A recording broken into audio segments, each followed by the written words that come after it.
Chapter 7. A Mad Tea Party. There was a table set out under a tree in front of the house, and the March Hare and the Hatter were having tea at it. A dormouse was sitting between them, fast asleep, and the other two were using it as a cushion, resting their elbows on it and talking over its head. Very uncomfortable for the dormouse, thought Alice. Only as it's asleep, I suppose it doesn't mind. The table was a large one, and the three were all crowded together at one corner of it. "No room, no room," they cried out when they saw Alice coming. "There's plenty of room," said Alice indignantly, and she sat down in a large armchair at one end of the table. "Have some wine," the March Hare said in an encouraging tone. Alice looked all round the table, but there was nothing on it but tea, and I don't see any wine, she remarked. "There isn't any," said the March Hare. "Then it wasn't very civil of you to offer it," said Alice angrily. "It wasn't very civil of you to sit down without being invited," said the March Hare. "I didn't know it was your table," said Alice. "It's laid for a great many more than three." "Your hair wants cutting," said the Hatter. He had been looking at Alice for some time with great curiosity, and this was his first speech. "You should learn not to make personal remarks," Alice said with some severity. "It's very rude." The Hatter opened his eyes very wide on hearing this, but all he said was, "Why is a raven like a writing desk?" "Come, we shall have some fun now," thought Alice. "I'm glad they've begun asking riddles. I believe I can guess that." She added aloud, "Do you mean that you think you can find out the answer to it?" said the March Hare. "Exactly so," said Alice. "Then you should say what you mean," the March Hare went on. "I do," Alice hastily replied. At least I mean what I say. That's the same thing, you know." "Not the same thing a bit," said the Hatter. "You might just as well say that I see what I eat is the same thing as I eat what I see." "You might just as well say," added the March Hare, "that I like what I get is the same as I get what I like." "You might just as well say," added the Dormouse, who seemed to be talking in his sleep, "that I breathe when I sleep is the same as I sleep when I breathe." "It is the same thing with you," said the Hatter, and here the conversation dropped, and the party sat silent for a minute, while Alice thought over all she could remember about ravens and writing desks, which wasn't much. The Hatter was the first to break the silence. "What day of the month is it?" he said, turning to Alice. He had taken his watch out of his pocket and was looking at it uneasily, shaking it every now and then and holding it to his ear. Alice considered a little and then said, "The 4th. 2 days wrong," said the Hatter. "I told you butter wouldn't suit the works," he added, looking angrily at the March Hare. "It was the best butter," the March Hare meekly replied. "Yes, but some crumbs must have got in as well." The Hatter grumbled. "You shouldn't have put it in with the bread knife." The March Hare took the watch and looked at it gloomily. Then he dipped it into his cup of tea and looked at it again, but he could think of nothing better to say than the first remark. "It was the best butter, you know." Alice had been looking over his shoulder with some curiosity. "What a funny watch," she remarked. "It tells the day of the month and doesn't tell what o'clock it is." "Why shouldn't it?" muttered the Hatter. "Does your watch tell you what year it is?" "Of course not," Alice replied very readily, "but that's because it says the same year for such a long time together." "Which is just the case with mine," said the Hatter. Alice felt dreadfully puzzled. The Hatter's remark seemed to have no sort of meaning in it, and yet it was certainly English. "I don't quite understand you," she said as politely as she could. "The Dormouse is asleep again," said the Hatter, and he poured a little hot tea upon its nose. The Dormouse shook its head impatiently and said, without opening its eyes, of course, just what I was going to remark myself." "Have you guessed the riddle yet?" the Hatter said, turning to Alice again. "No, I give up," Alice replied. "What's the answer?" "I haven't the slightest idea," said the Hatter. "Nor I," said the March Hare. Alice sighed wearily.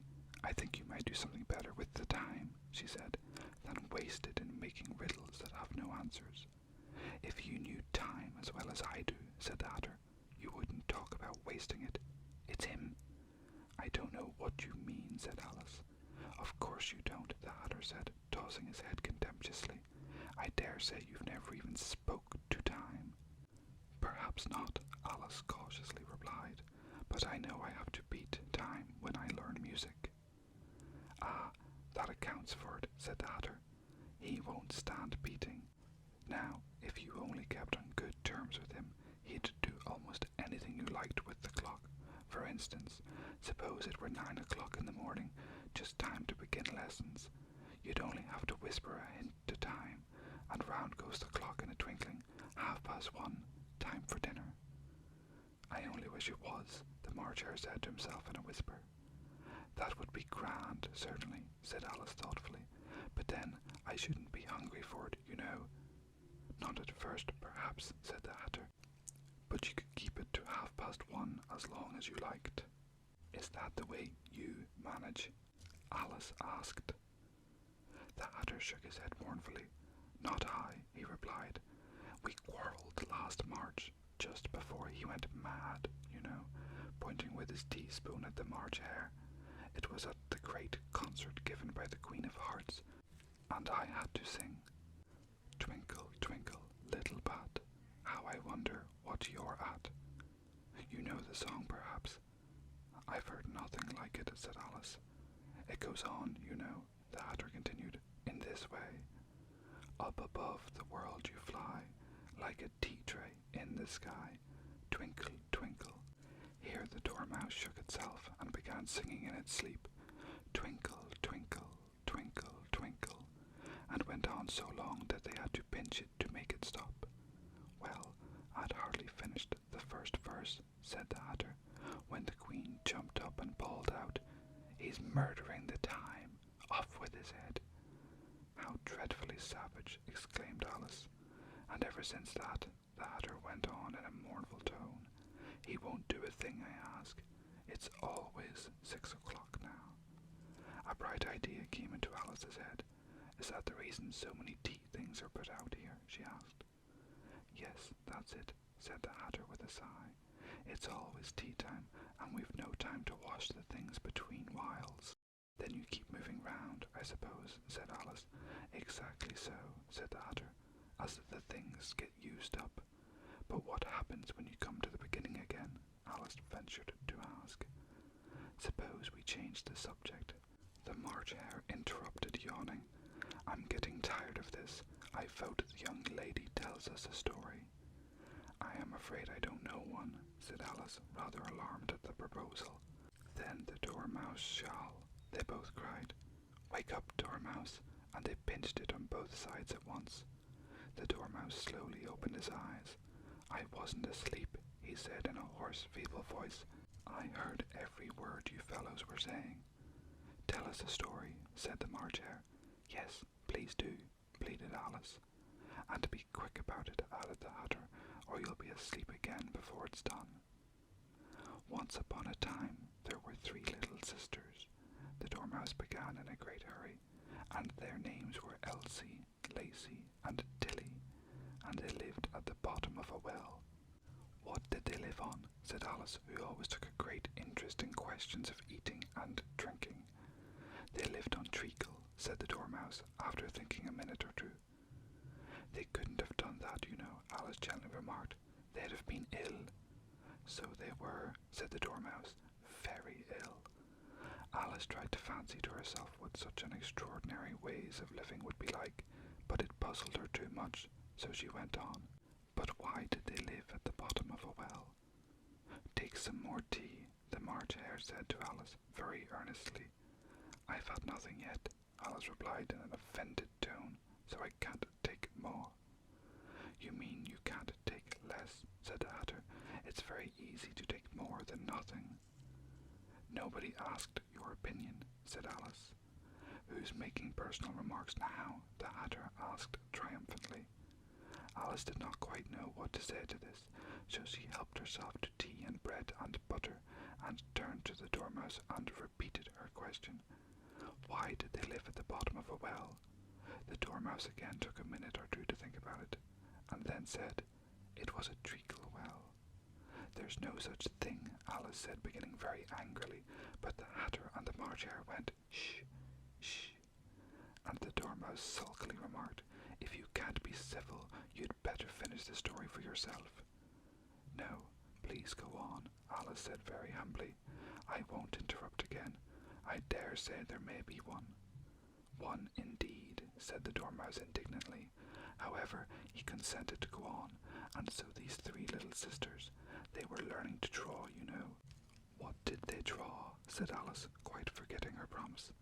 "Treacle," said the Dormouse, without considering at all this time. "I want to clean up," interrupted the Hatter.